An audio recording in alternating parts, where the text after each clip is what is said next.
మన ప్రభువును రక్షకుడైన యేసుక్రీస్తు వారి యొక్క పరిశుద్ధ నామములో వీక్షకులందరినీ కూడా హోప్ ఛానల్ ఇండియా ఛానల్ తరపున ప్రేమతో మిమ్మల్ని ఆహ్వానించి ఉన్నాం. మరి ఒకసారి క్రీస్తు పాదముల చెంత అనే ఈ వాక్య ధ్యానములకు మిమ్మల్ని ప్రేమతో ఆహ్వానించున్నాం. ఈరోజు మనము ప్రకటన గ్రంథకర్త అయిన యోహాను యేసు పాదముల చెంత ఏ విధముగా ధైర్యపరచబడ్డారో, ఆయన ఏ విధంగా సంతృప్తి పొందినారో మనం నేర్చుకోబోతూ ఉన్నాం. మన ధ్యానము నిమిత్తము ఏర్పాటు చేసిన లేఖన భాగము పరిశుద్ధ గ్రంథము నుండి ప్రకటన గ్రంథము 1వ అధ్యాయం 17వ వచనం చదువుకుందాం. నేను ఆయనను చూడగానే చచ్చిన వాని వలె ఆయన పాదముల యొద్ద పడి తిని, ఆయన తన కుడి చేతిని నా మీద ఉంచి నాతో ఇట్లా నేను భయపడకుము. ప్రకటన గ్రంథకర్త యోహాను, గ్రంథకర్త అయిన యోహాను యేసుక్రీస్తు వారంటే ఆయనకి ఎంతో ఇష్టం. యేసుక్రీస్తు వారిని అనేక సందర్భాల్లో గొర్రెపిల్లగా ఆయన సంబోధిస్తూ ఉన్నాడు. లోక పాపములను మోసుకుపోవు దేవుని గొర్రెపిల్ల.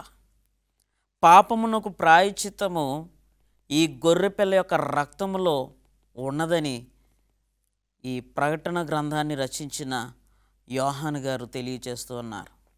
యోహాను ఎప్పుడైతే ఆయన ఆత్మవశుడై ఆయనకు వినిపించుచున్న స్వరము ఎవరిది అని ఎనుతిరిగి చూసినప్పుడు ఆయనను చూడగానే చచ్చిన వాని వలె ఆయన పాదముల మీద నేను పడిపోతిని అని సెలవిస్తూ ఉన్నాడు. క్రీస్తు పాదముల మీద పడిన యోహానుకు ఆదరణ లభించింది. క్రీస్తు పాదములను శరణుగా ఎంచుకున్న యోహానుకు ధైర్యము లభించింది.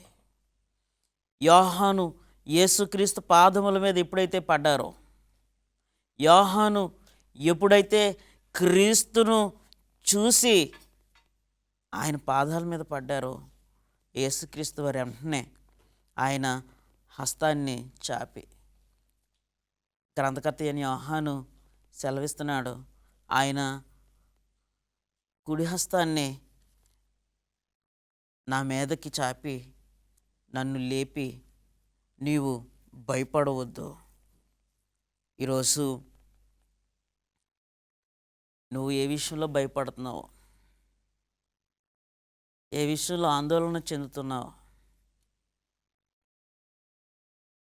నువ్వు భయభ్రాంతుడుగా భయానికి గురైన స్త్రీగా నువ్వు ఉన్నావేమో. యోహాను జీవితం నుండి ఒక ఆధ్యాత్మిక సత్యాన్ని మనం నేర్చుకుందామండి.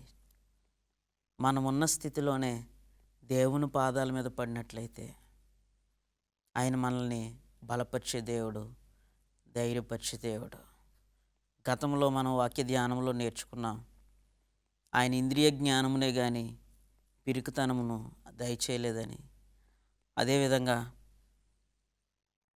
యెషయా గ్రంథం 41వ అధ్యాయం 10వ వచనంలో నీతి అను నా దక్షిణ హస్తము నిన్ను ఆదుకొందునని క్రీస్తు వారు సెలవిస్తున్నారు. ఆ నీతి అను దక్షిణ కుడి హస్తాన్ని ప్రకటన గ్రంథకర్త అయిన యోహాను మీద ఆయన ఉంచి ఆయన్ని లేవనెత్తి నీవు భయపడకుము. ఆయన అంటున్నాడు, నేను మొదటివాడను కడపటివాడను, జీవించువాడును మృతుడినైతిని కానీ ఇదిగో యుగ యుగములు సజీవుడినైతిని. ఆయన అంటున్నాడు, నేనే ఆదియు అంతమును, నేనే అల్ఫా ఒమేగా. మృతుడినైతిని కానీ యుగ యుగములు సజీవుడిగా ఉండడానికి నేను మృతుల్లో నుండి లేపబడి తిని, మృత్యువును పోరాడి జయించి తిని నీ కొరకు నువ్వు భయపడనవసరం లేదు, నేను నిన్ను ఆదరిస్తాను. నువ్వు భయపడనవసరం లేదు, నా దక్షిణ హస్తాన్ని నీ మీద ఉంచుతానని యోహానుతో ఆయన పలుకుచున్నాడు. యోహాను అక్కడే కాదండి, అనేక మందిని మనం చూసాం.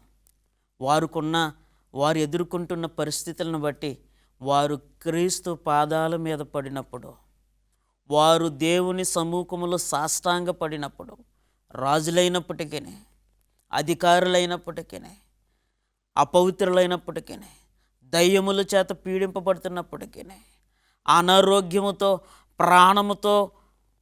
ప్రాణమునకు మరణమునకు మధ్య కొట్టుమిట్లాడుచున్న వారైనప్పటికీ క్రీస్తు పాదాలను వారు దర్శించుకున్నప్పుడు, ఆయన స్వరూప దర్శనమును వారు చూసినప్పుడు, ఆయన స్వరమును వారు వినినప్పుడు వారికి విడుదల కలిగింది, వారికి పునర్జీవమును అనుగ్రహింపబడింది, వారు పవిత్రులయ్యారు. వారి జీవితాల్లో దేవుని యొక్క వాగ్దానాలు నిరర్థకము కాలేదు, వ్యర్థము కాలేదు, నెరవేర్చాడు. ఈనాడు మనము దేవునికి ప్రియమైన శిష్యుడు, ప్రకటన గ్రంథకర్త యోహాను గారిని చూస్తూ ఉన్నాం. ఆయన క్రీస్తుని చూసిన వెంటనే చచ్చిన వాని వలె ఆయన పాదాల మీద పడి ఉన్నాడు. ఆయన పాదాలను కూడా వర్ణిస్తున్నాడండి. ఆ పాదాలు అంటండి అపరంజమయముగా ఉన్నాయంట. అగ్ని జ్వాలల నుంచి తీయబడిన అపరంజిని పోలి ఉన్నాయి అని అంటున్నాడు.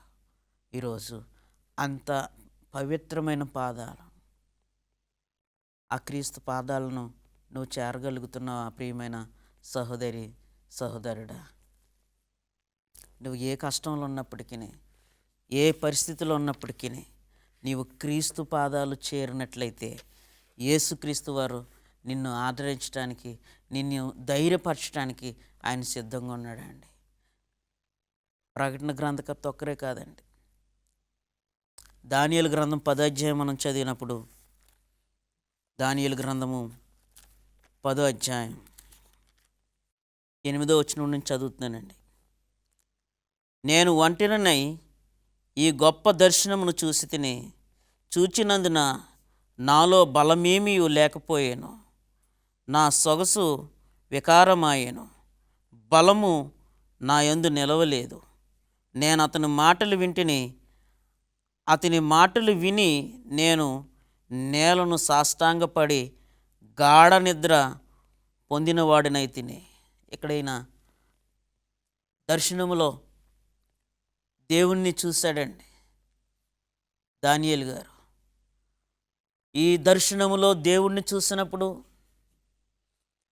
ఆయన కూడా గాఢ నిద్ర అంటే చచ్చిన వాని వలె ఆయన పడిపోయాడు. సాష్టాంగపడి దేవుని సముఖంలో ఆయన చూసిన వెంటనే బలహీనుడిగా అయిపోయాడు. ఈయన స్వశక్తి సరిపోలేదు.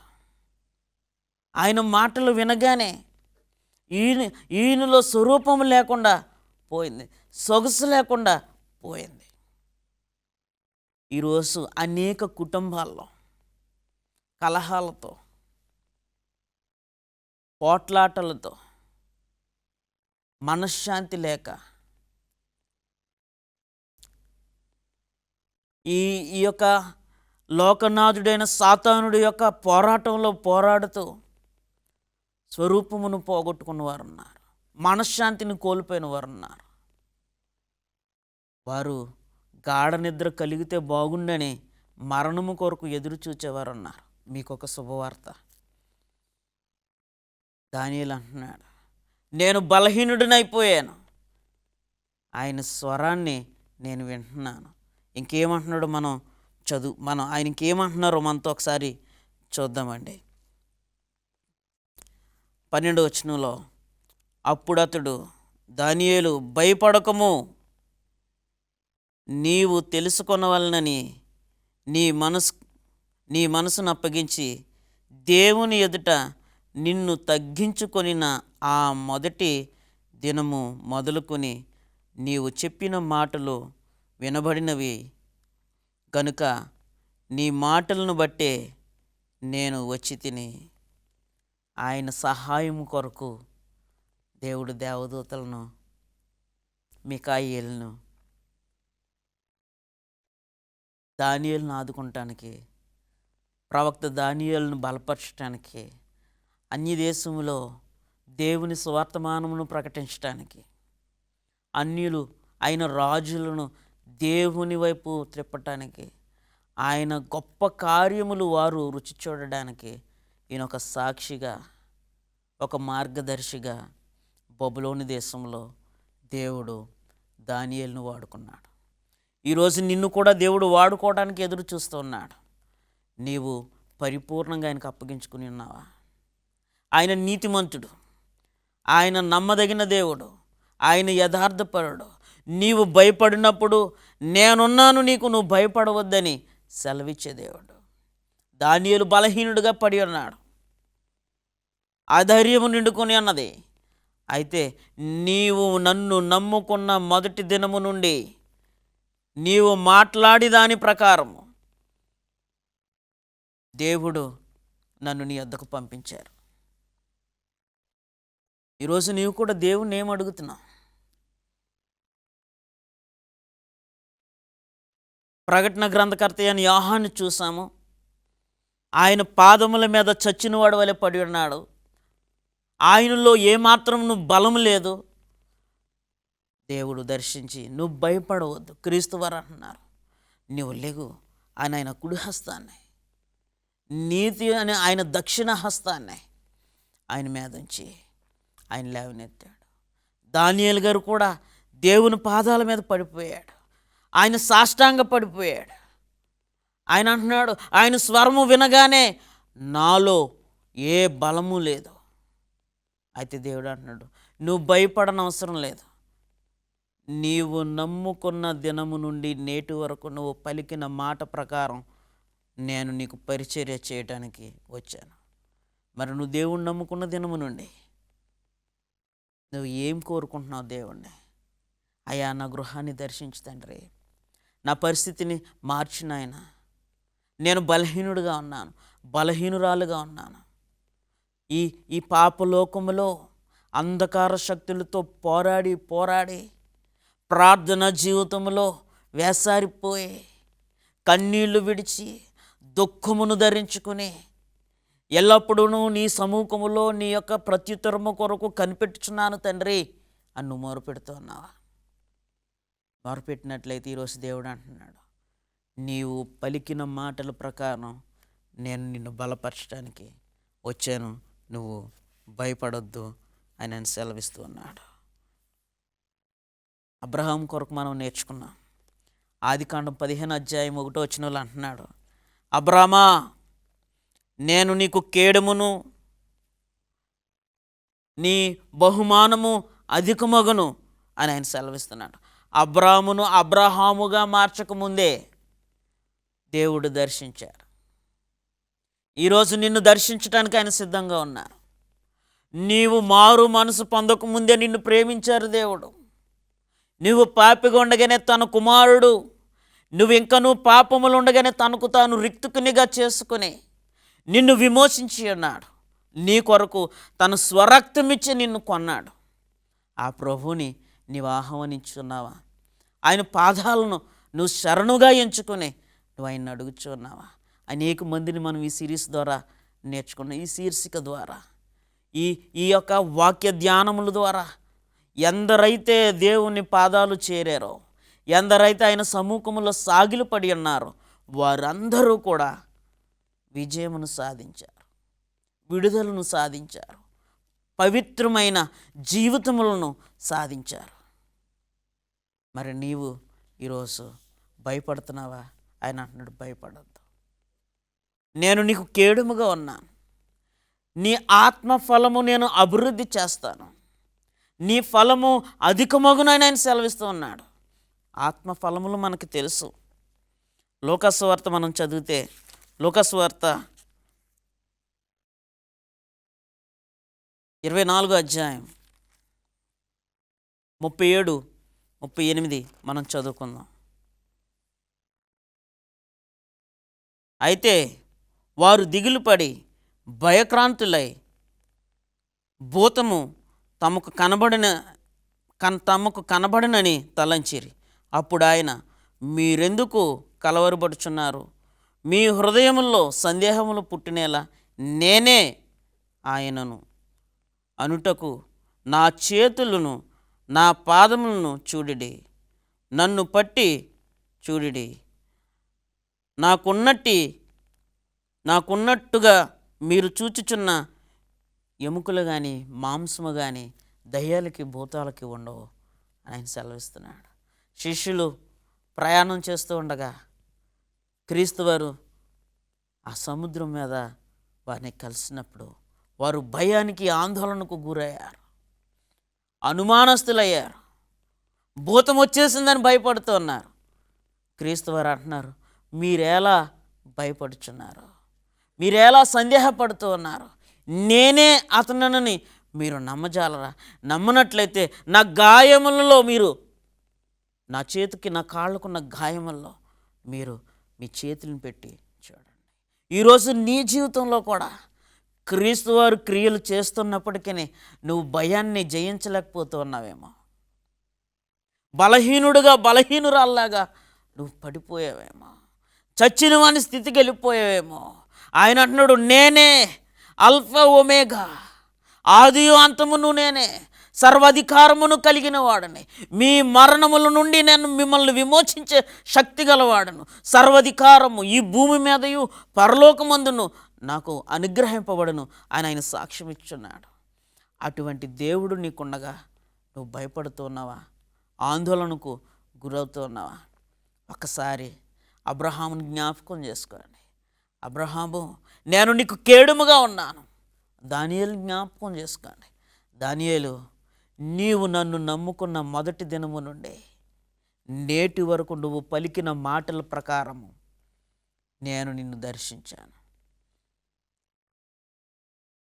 ఈరోజు మనం నేర్చుకుంటున్న ప్రకటన గ్రంథకర్త అయిన యోహాను ఒక్కసారి జ్ఞాపకం చేసుకోండి. యేసుక్రీస్తు వారిని ఆయన గొర్రెపిల్లగా 29 సార్లు మనకి ప్రకటన గ్రంథంలో చూపిస్తూ ఉన్నారు.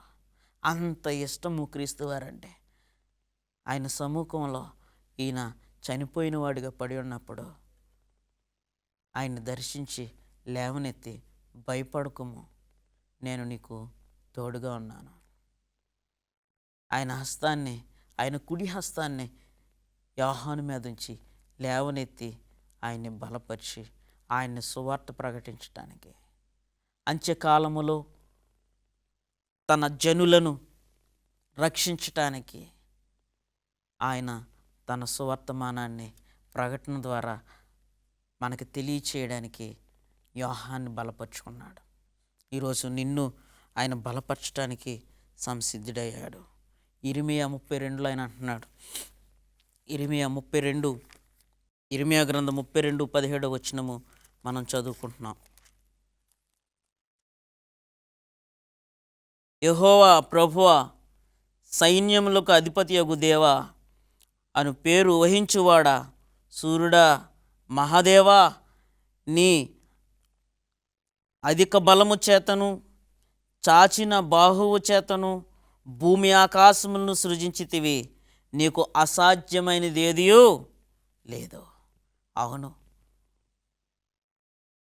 ప్రకటన గ్రంథకర్త అయిన యోహాను నమ్ముకున్న దేవుడు బలమైన వాడు, సూర్యుడు. ఆయన భూమి ఆకాశములను సృష్టించినవాడు, ఆదియు అంతము లేనివాడు. ఆయన విమోచించగలిగే దేవుడు. మరి నీ దేవుడు, నా దేవుడు కూడా, మనం నమ్ముకుంటున్న మన యెహోవా దేవుడు, మనం ఏ స్థితిలో ఉన్నా కూడా మనల్ని బలపరిచి సంరక్షించి ఆయన రాజ్యంలో చేర్చుకొనగలిగే శక్తివంతుడు. అటువంటి దేవుని పాదాల చెంతకు నువ్వు చేరడానికి ఆశపడుతున్నావా? ఆయన పాదాలని దర్శించుకునడానికి, ఆయన స్వరూప దర్శనమునందు ఆయన స్వరము వినడానికి నీవు సిద్ధంగా ఉన్నావా? ఆయన మాటలు వినడానికి అనేకులు, మనము మత్తయి సువార్త, మార్కు సువార్త, లూకా సువార్త మనం చదివినట్లయితే, యోహాను సువార్త, ఈ 4 సువార్తల్లో కూడా ప్రజలు ఆయన వాక్యమును వినడానికి వేలాది మంది ఆయనను వెంబడించారండి. ఎందుకంటే ఆయన మాటల్లో రక్షణ ఉంది, ఆయన మాటల్లో స్వస్థత ఉంది. ఆయన స్వరము విని యోహాను చచ్చినవాడుగా పడి ఉన్నా కానీ ఆయన హస్తము యోహాను మీదకు వచ్చి ఆయన్ని లేవనెత్తి ఆయన్ని బలపరుచుకుని ఆయన్ని స్థిరపరిచి ఆయన సువార్తను ప్రకటించడానికి ముందుకు నడిపించారు.